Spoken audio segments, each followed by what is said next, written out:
vamos lá. Preparados então, né? Antes de começar com as perguntas, é sempre bom a gente ressaltar o que é a campanha, o que é esse programa Quebrando o Silêncio. E aqui eu entrei no site da igreja e vou repassar para os irmãos.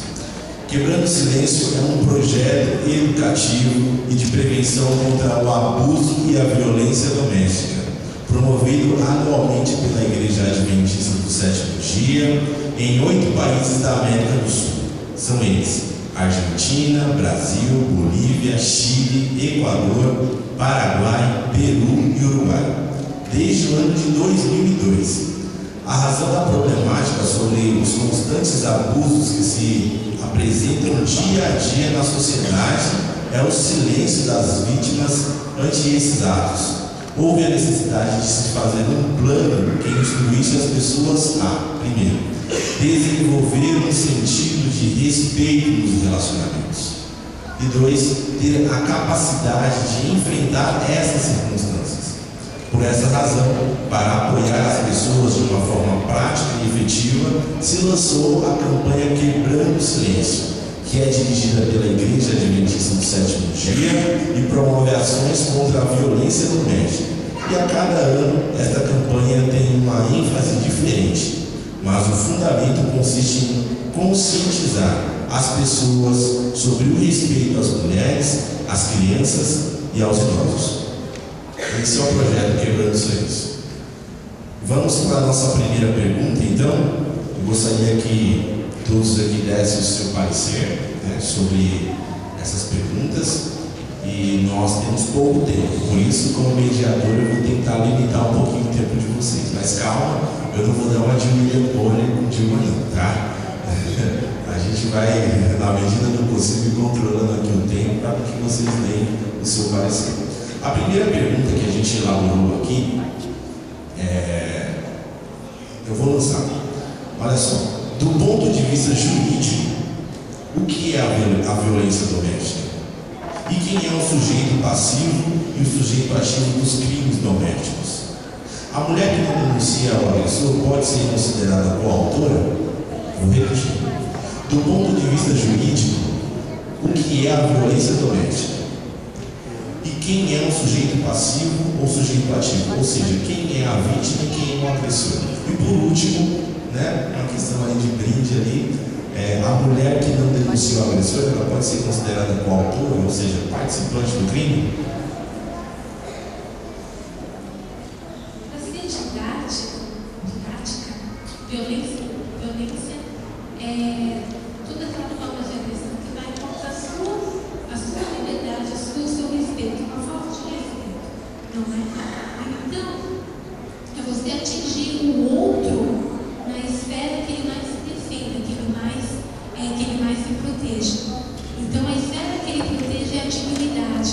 Então, a violência doméstica é a agressão à dignidade. E a nossa Constituição, no artigo 1º, ela defende a dignidade humana. Então, toda violência é uma agressão à sua dignidade. Quanto à segunda pergunta, quem é o agressor e quem é o agredido? Quem é o polo passivo? Fábio, eu acho que é muito relativo. Por quê?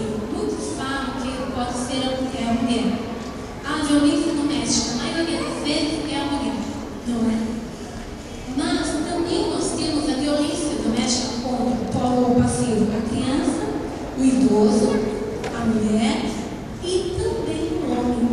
O homem também pode ser vítima de uma violência doméstica. Poxa, Thelma, você virou agora mesmo? Realmente, violência doméstica é toda a pessoa, a vítima da violência doméstica é aquela que ela está vulnerável a outra pessoa, ao agressor. Quem é o agressor? É aquele que tem a condição de superioridade a outra pessoa. Então,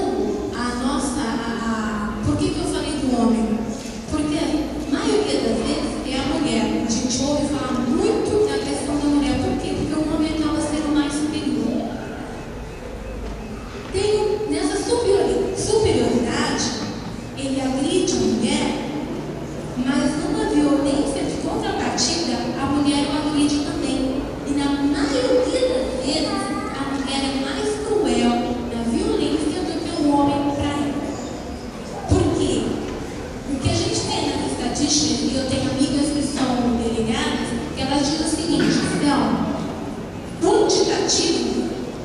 quantidade, as denúncias não de mulheres para os homens, mas de qualidade, a agressão pior são das mulheres feita para os homens. Porque as mulheres, elas ficam tão magoadas, elas guardam aquela raiva, elas guardam aqueles ódios. Quando o homem, o marido, ele está distraído, ou às vezes dormindo, elas vão lá e atacam. E aquele ataque, aquela fúria que ela extravasa, às vezes não, na maioria das vezes, é ou fatal, ou é uma lesão uma lesão completa, que vai te tirar a mobilidade mesmo. Muitas, na delegacia da minha amiga, eles pedem os órgãos genitais mesmo, que a mulher vai lá e corta. Então a agressão delas são piores. Então é relativo isso, a agressão pode ser, são de novo no tempo. Agora, outra pergunta. Deixa eu só te perguntar, a outra pergunta eu vou tentar mediar aqui, eu vou pedir para a Marli responder. Você pode passar para ela?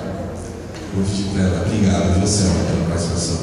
A mulher, quando ela não oferece a denúncia do agressor, seja para um filho dela ou então algum agregado da sua família, pode ser o avô, o primo, todos ali agregados, quando ela não denuncia, ela pode ser considerada participante desse crime juntamente com o agressor? Ela é uma agressora? Deixa eu comentar um pouquinho antes, é o seguinte: existem muitos casos e esses casos estão fora das estatísticas. Isso quer dizer o seguinte, que existe realmente muita violência, muita agressão, né? E eu falo dos casais, porque isso, como a Selma falou, é tanto do homem para com a mulher, quanto da mulher para com os homens, né? E é incrível, mas a violência está muito próxima de nós e a gente às vezes fica assim: meu Deus, o que eu faço?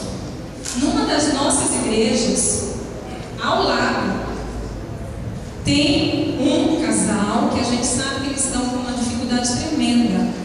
Nesse caso, é a mulher que bate no marido. Tem um outro caso que já é membro da nossa igreja.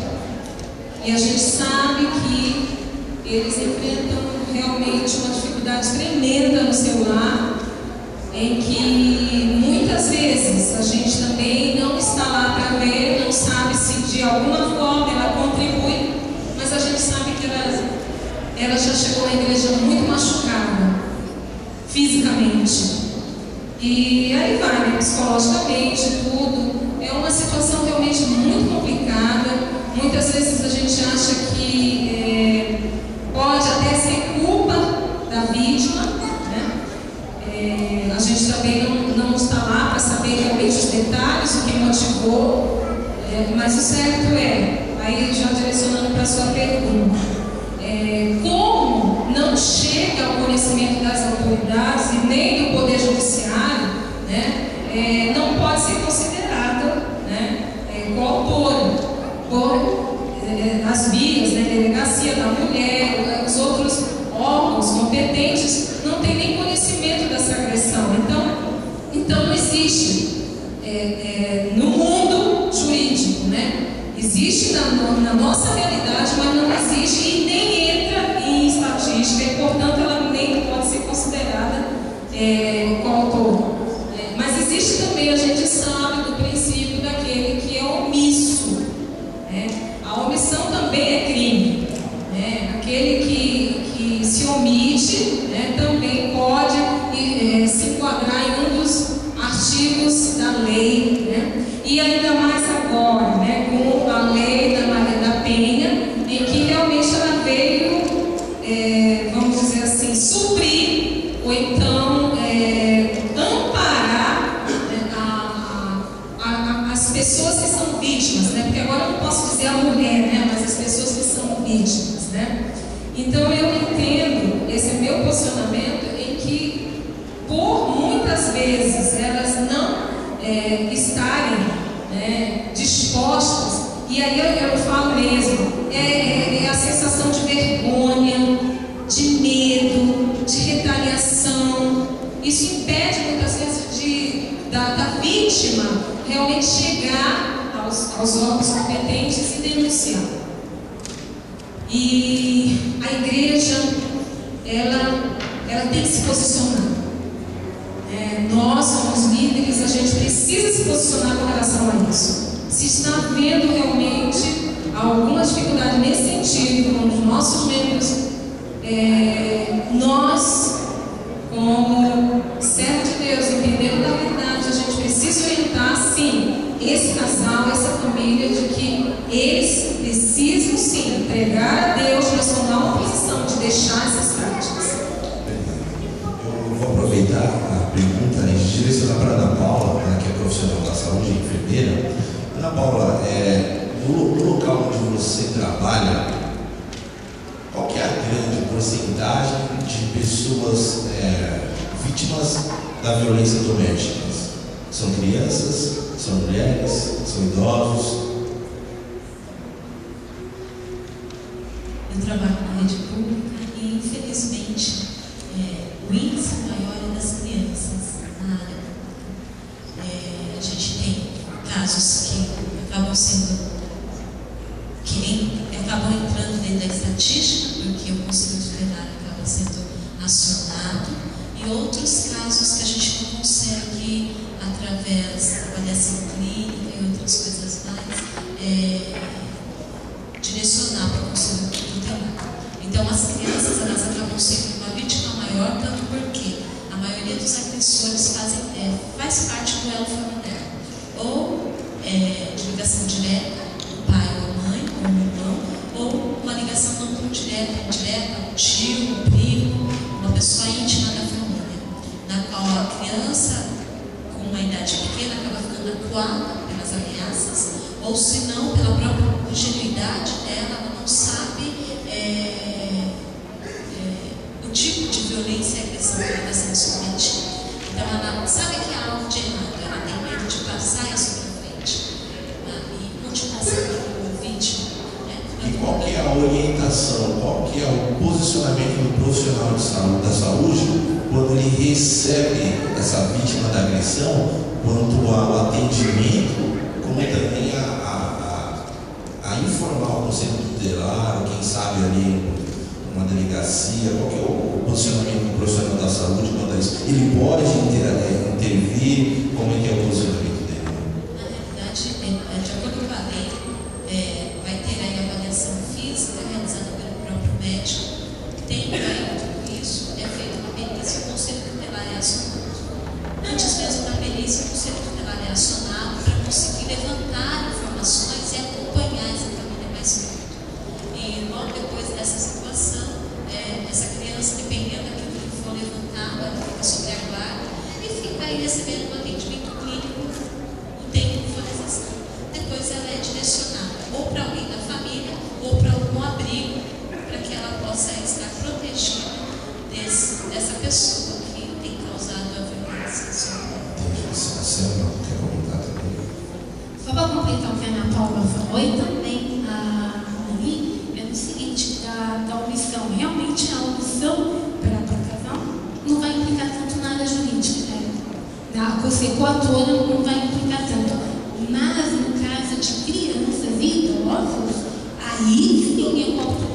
Aí sim ela também vai responder. Porque a pessoa, por exemplo, a madrasta que faz coisa, o pai também é coautor.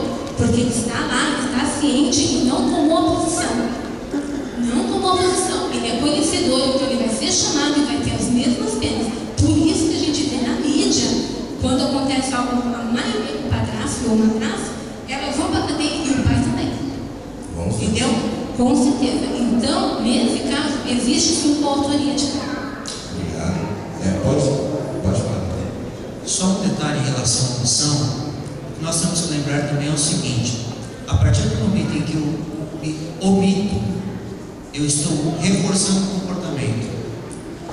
Isso equivale a dizer o seguinte: na medida em que nós fazemos de conta que nós não vemos, nós estamos fazendo com que aquela pessoa insista naquele comportamento inadequado. Ou seja, ela vai repetir aquilo inúmeras vezes até que alguém se posicione e denuncie.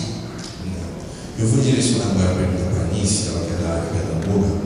Nice, quais são os traumas que uma criança pode ter sendo vítima da violência doméstica? Eu quero me direcionar em específico na parte da educação. Como é que você identifica essa criança? Quais os traumas que ela pode carregar e influenciar no meio, na classe de aula, no colégio onde ela está, na classe de aula? Então, eu já trabalhei com crianças que sofreram e tinha os extremos. Tem aquela que se retrai, que ela não se socializa, ela tem muita dificuldade em se concentrar quando você está ensinando. Tem aquela que se torna muito agressiva, que sem motivo ela agride. Inclusive eu tinha uma aluna que ela não tinha, eu não conseguia fazer ela se interagir com as outras crianças. Ela era muito tímida, ficava sempre no cantinho. Eu tentava um diálogo com ela, eu tinha muita dificuldade. E aí eu comecei a estar observando ela meio de longe e eu percebia que quando as crianças encostavam nela, ela se retraía.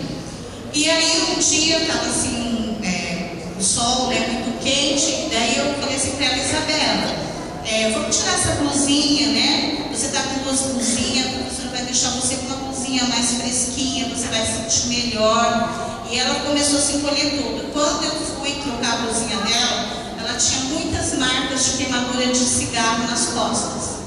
E tinha algumas que estavam até infeccionadas. Então aí eu chamei, né, a coordenadora, a direção, e aí foi chamada a mãe. E a mãe dizia que não, que a gente estava inventando, que aquilo era cicatriz de uma catapora e que ela havia coçado. E aí a direção falou assim: mas ela nem foi afastada, a gente não tem nada que ela esteve com catapora. E a mãe negou assim, foi embora, e a menina passou uma semana sem aparecer na escola. Acionamos o conselho tutelar, eles foram fazer visita. E aí, assim resumindo, a mãe era usuária de drogas.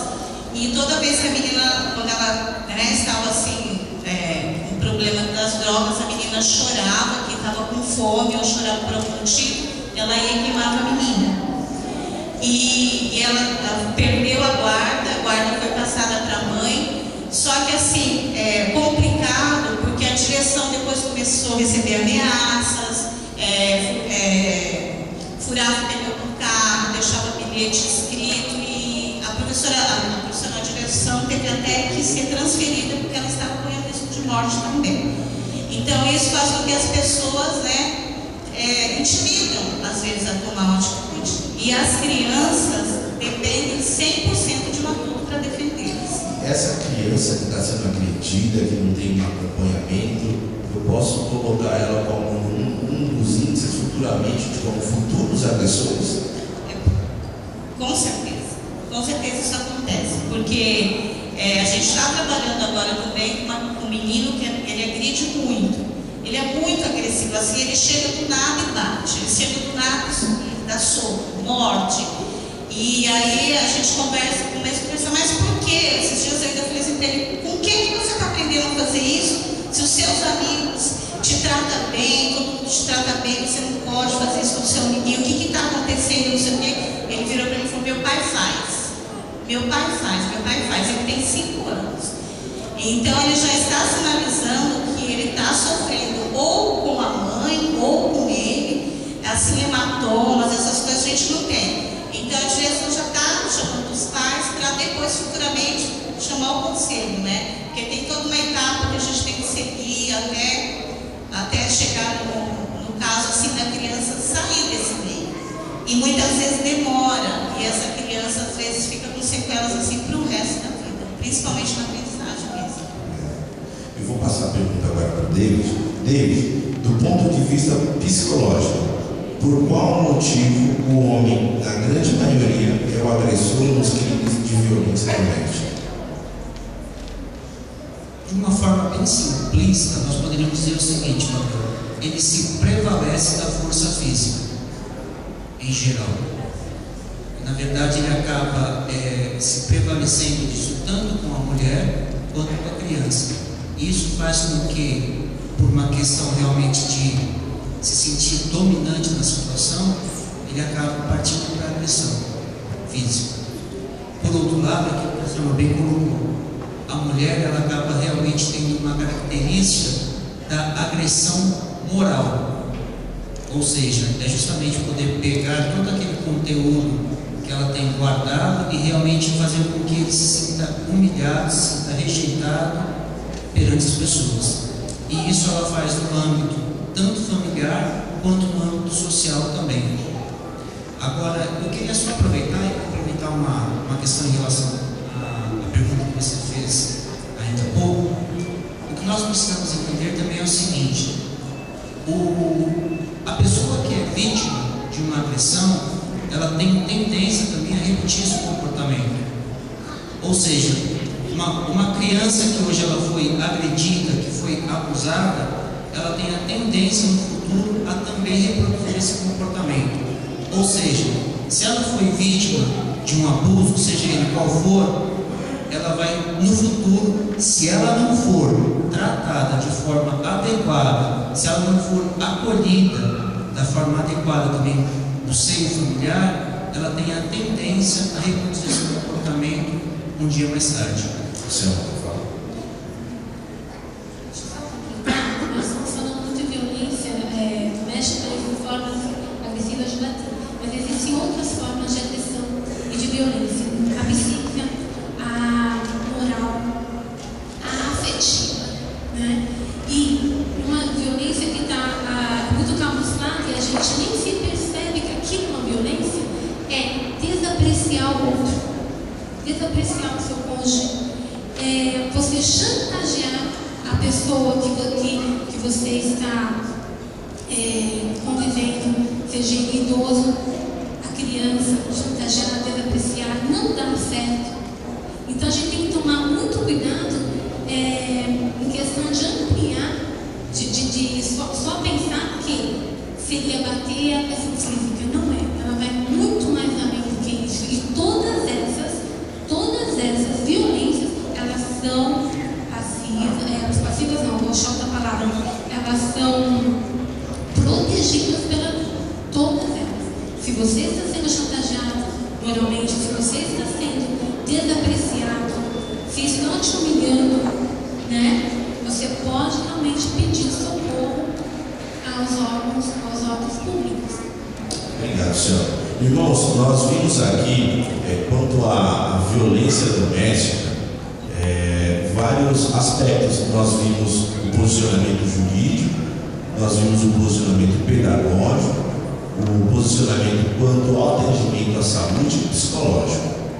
Dentro desse assunto, agora eu abro para a igreja se há alguma pergunta envolto dentro desse assunto que nós acabamos de esclarecer. Temos alguma pergunta, alguma dúvida de alguns irmãos aqui? O Diego estará com o microfone e levará aquele que tem alguma pergunta, alguma dúvida. Nós temos alguma pergunta quanto a esse tema que é abordado? Livingston. Na verdade, Fabão, não seria bem uma pergunta, até conversei com minha esposa agora. De repente, nós podíamos também observar como é o trato dessa situação no aspecto religioso.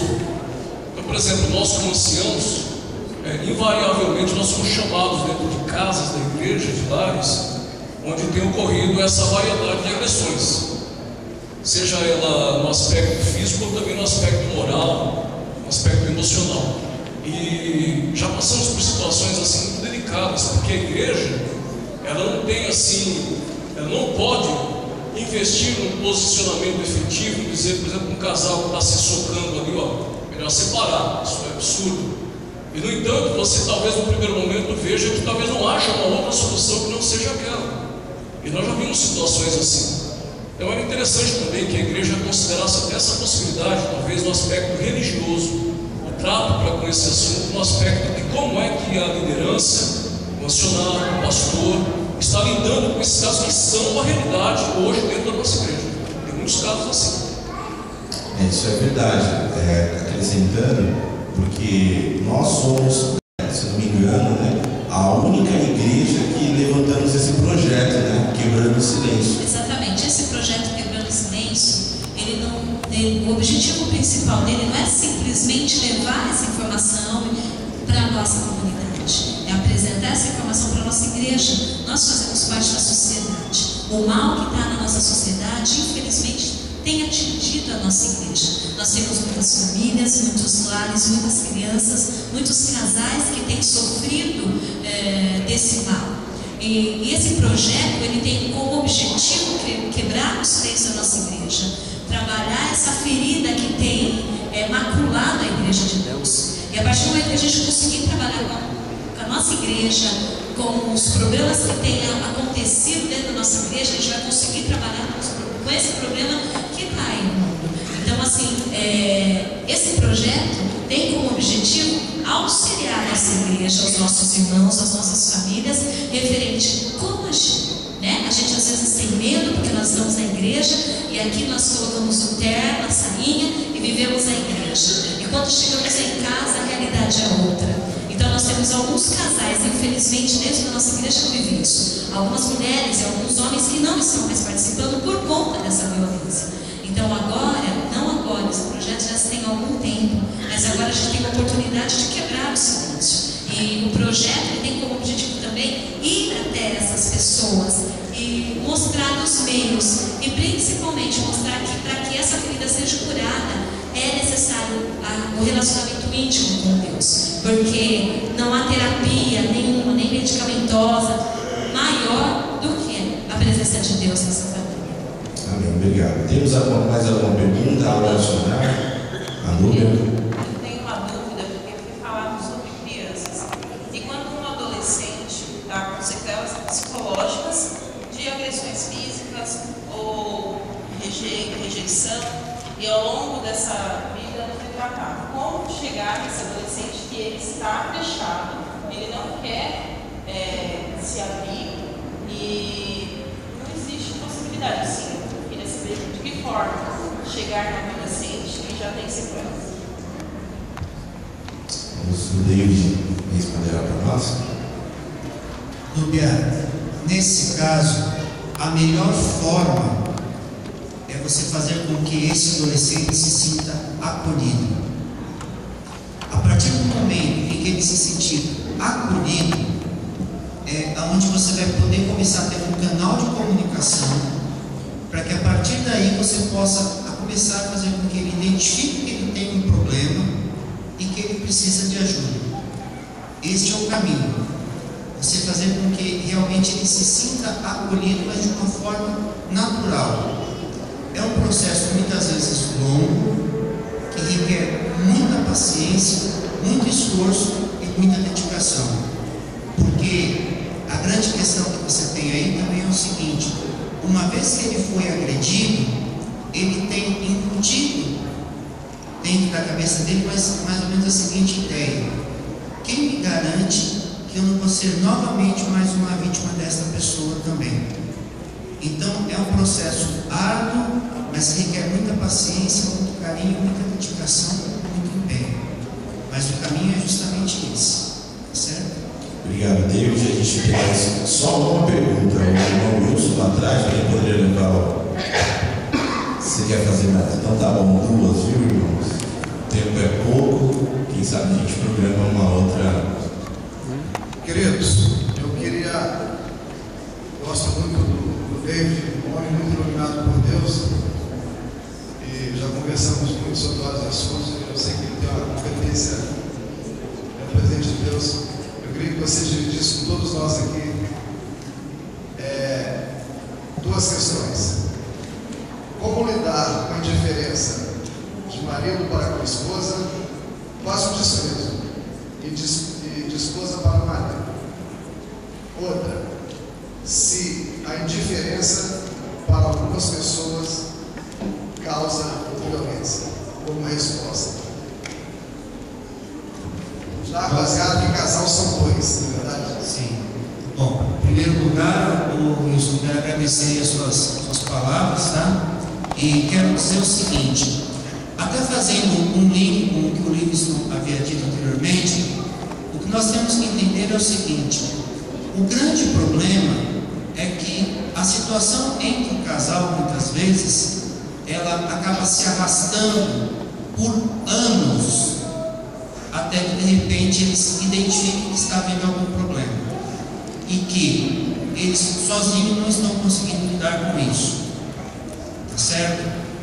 E aí é onde vem essas questões. Uma delas é a indiferença.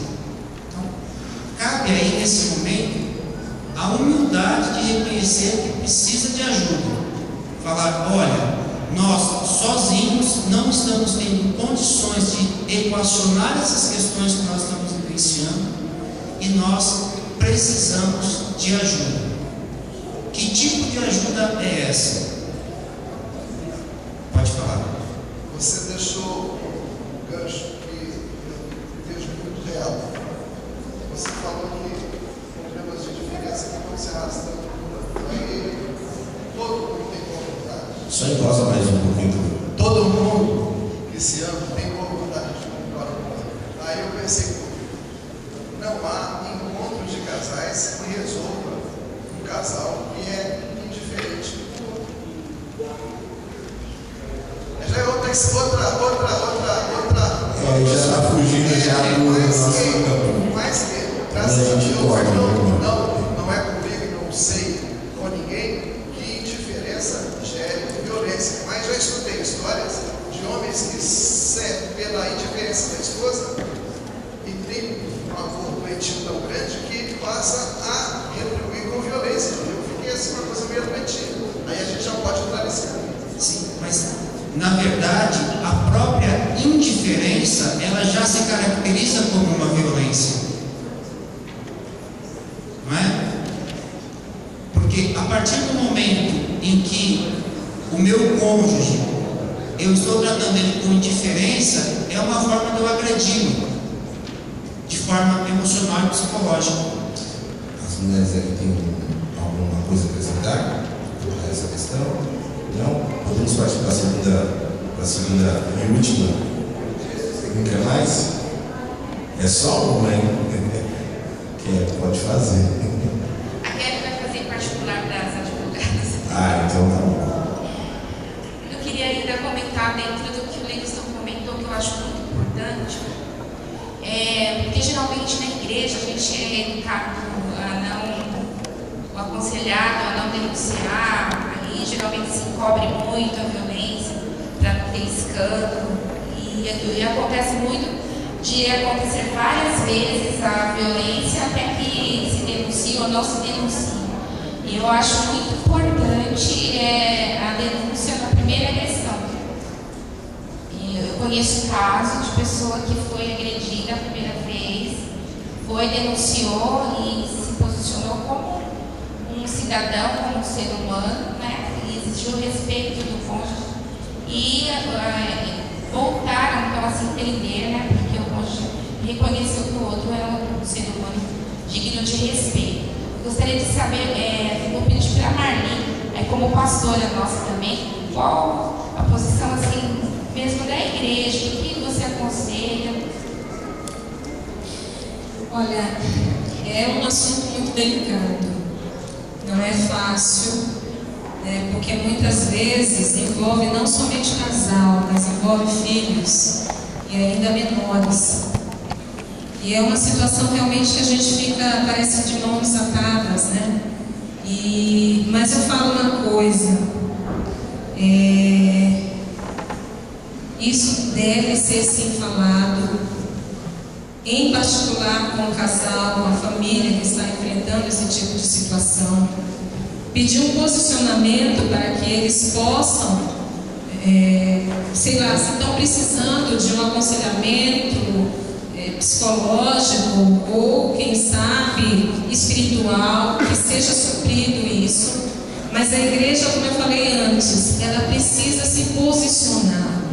Se precisa uma orientação para com os líderes, os anciãos, né, os outros departamentos, Ministério da Mulher, enfim, se nós precisamos de uma orientação melhor, capacitação para enfrentar esse tipo de coisa, que a gente possa então solicitar, né, por pessoas competentes que podem nos auxiliar, ou então nós nós direcionarmos para essas áreas, né? Para psicólogos, enfim, eu acredito que a igreja, ela está, como nós estamos lidando com esse projeto, a gente sabe, já é uma maneira da gente não se calar diante dessa situação. E como a irmã mesmo falou, é uma situação que ela está agora dentro da igreja.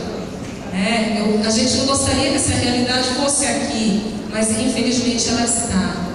Então, como líder e como mãe e como pessoa e que vejo essa situação, a gente não pode se calar. Esse casal que eu falei para vocês anteriormente, não citei nomes, infelizmente a gente sabe que continua essas agressões.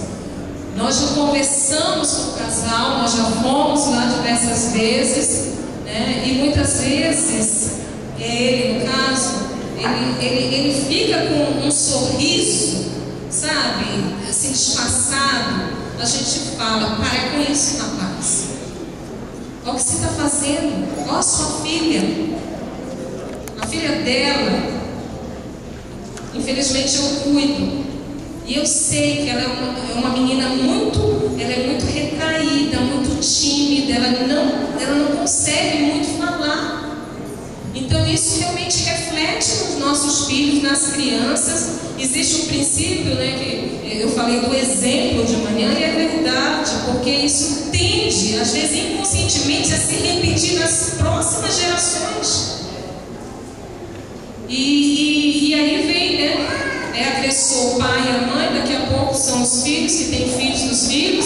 Então vai assim, uma coisa, sabe, contínua, e é uma praga realmente.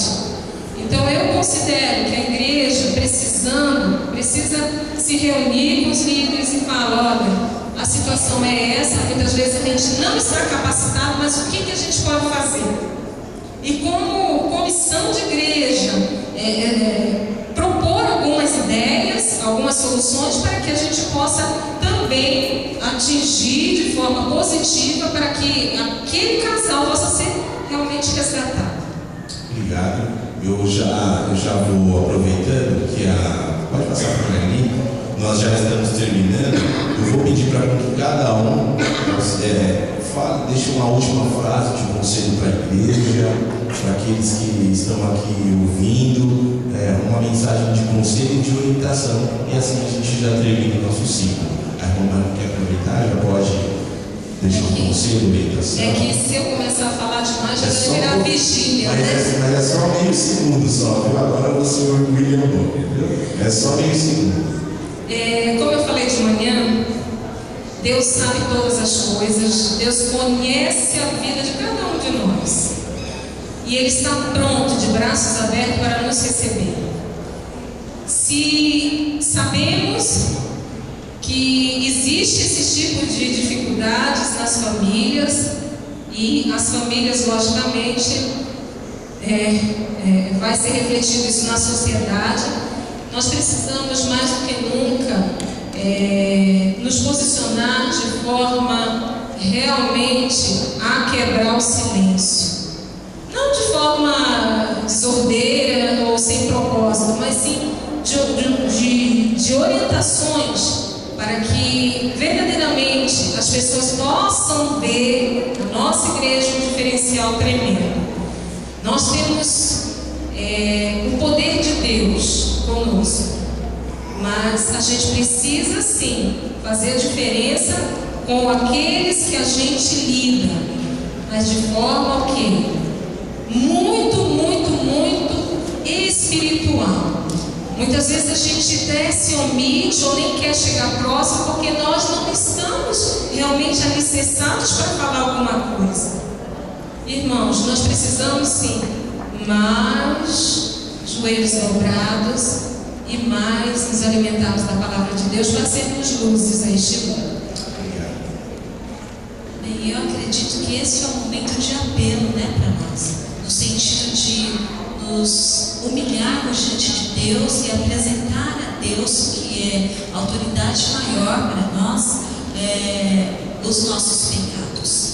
E o nosso Deus, Ele é fiel e justo, e Ele tem poder o suficiente para sarar a ferida, sarar o trauma, não importa qual seja.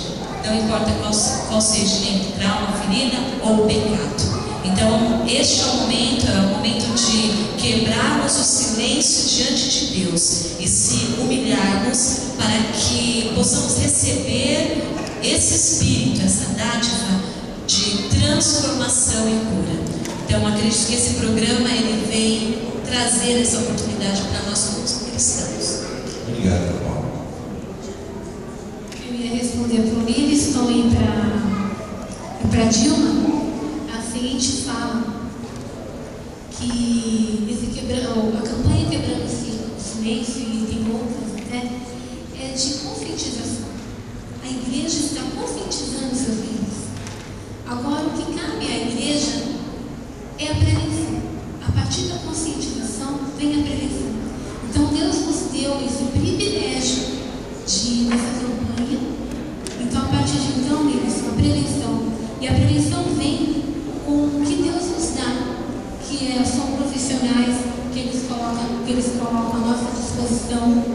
A prevenção nos cabe através de boas mensagens, através do encontro de casais, onde a igreja tem que apoiar os eventos da igreja. E tem que um incentivar o outro, um orar pelo outro, para que realmente essa prevenção seja vivificada e eficaz. É o que eu tenho para dizer para vocês e deixar aqui como um ponto final. Antes de tudo, vamos começar a nos prevenir, porque daqui para frente é o que nós vamos ver. O mundo está realmente muito ruim. As pessoas estão se afastando de Deus e afastando dos valores. Ninguém está imune, sabe? Ninguém está imune. Hoje, eu posso dizer por mim, minha esposa, onde está? Vem aqui, onde não está mais. Então é ruim. Mas também passo para quebrar os pés. Obrigado, Selma, por ter contribuído com esse conselho. A Selma que é prova viva do que está passando, né? Mas o serviço de prevenção, principalmente de oração. Saiba que a igreja em peso está orando por você, tá? Nós continuamos orando por você. Nós acreditamos na resposta de Deus para a sua vida. Que Deus seja louvado, que você fique firme aí com as promessas de Deus e também com seus irmãos aqui da igreja que estão te apoiando. Obrigado. Eu queria deixar para a igreja que não existe dificuldade alguma que quando a gente abre o nosso coração e coloca nas mãos de Deus e pede ajuda, que Deus não vem de braços abertos para nos ajudar. E o Ministério da Mulher está à disposição da igreja para estar ajudando as nossas irmãs naquilo que as irmãs precisarem. Em nome da Dilma, que é a nossa diretora, da nossa equipe, nós estamos à disposição. E os irmãos podem acreditar que Deus também coloca pessoas para abençoar as nossas vidas. Então, quando nós às vezes não temos mais forças nem para pedir para Deus, mas se nós temos um amigo que Deus vai tocar no coração, que você chegue até ele e peça ajuda, com certeza. A liderança da igreja está preparada para estar ajudando os anciões da igreja. Nós já tivemos um caso aqui onde nós fomos solicitados, o Ministério da Mulher, fomos orientados pelo pastor, pelo ancianato da igreja. Nós levamos essa irmã na delegacia da mulher com a doutora Raquel, e como ela já sabia, ela é adventista também, como ela sabia que o casal era adventista, ela já tratou de uma maneira diferenciada, com os livros da irmã Marte, com oração. A delegada vinha visitar uma vez por semana esse casal, e hoje nós podemos ver que a família está feliz e eles superaram isso. Então, você pode nos procurar o Ministério da Mulher, a liderança da igreja. Você quer o seu silêncio conosco e nós vamos ficar em silêncio sobre o seu problema, e com a ajuda de Deus nós vamos tentar ajudar você. Para não me prolongar muito, eu só queria dizer que justamente prevenção é a palavra que nós temos que ter em mente, porque nada acontece ali de uma vez. Ou seja, se uma violência, seja do tipo que for, ela hoje está da forma como está, é porque nós talvez não tenhamos prestado atenção quando ela começou com as pequenas ações do dia a dia. Então fica aí um alerta, vamos estar atentos ao nosso dia a dia, aos pequenos comportamentos dos nossos cônjuges, aos pequenos comportamentos dos filhos, enfim, para que cada um possa identificar esses comportamentos aí que não são adequados e que podem dar indícios de uma violência doméstica. Quanto ao mais, só complementando, justamente estamos aqui enquanto irmãos para poder estar ajudando uns aos outros e também cada um dentro da sua área de atuação, enquanto profissionais que foram também instituídos com a graça e misericórdia de Deus. Amém. Obrigado a vocês, tá? Igreja, nós tivemos um culto Jordão diferente, em que nós trouxemos aqui na frente pessoas que convivem com isso no dia a dia, e dentro da nossa congregação nós também temos líderes que dão com esses problemas no dia a dia. Realmente a prevenção é preciso. Então, desde já que você possa orar por esse ministério, o Ministério da Mulher, o projeto também o Quebrando o Silêncio, e que você não possa ser mais uma vítima, que você não possa se omitir, e que principalmente que você ore a Deus e que leve essas pessoas aos pés de Jesus, para que elas não sofram, né? Obrigado a vocês, tá? Deus abençoe a todos e nós daremos continuidade à nossa programação, né?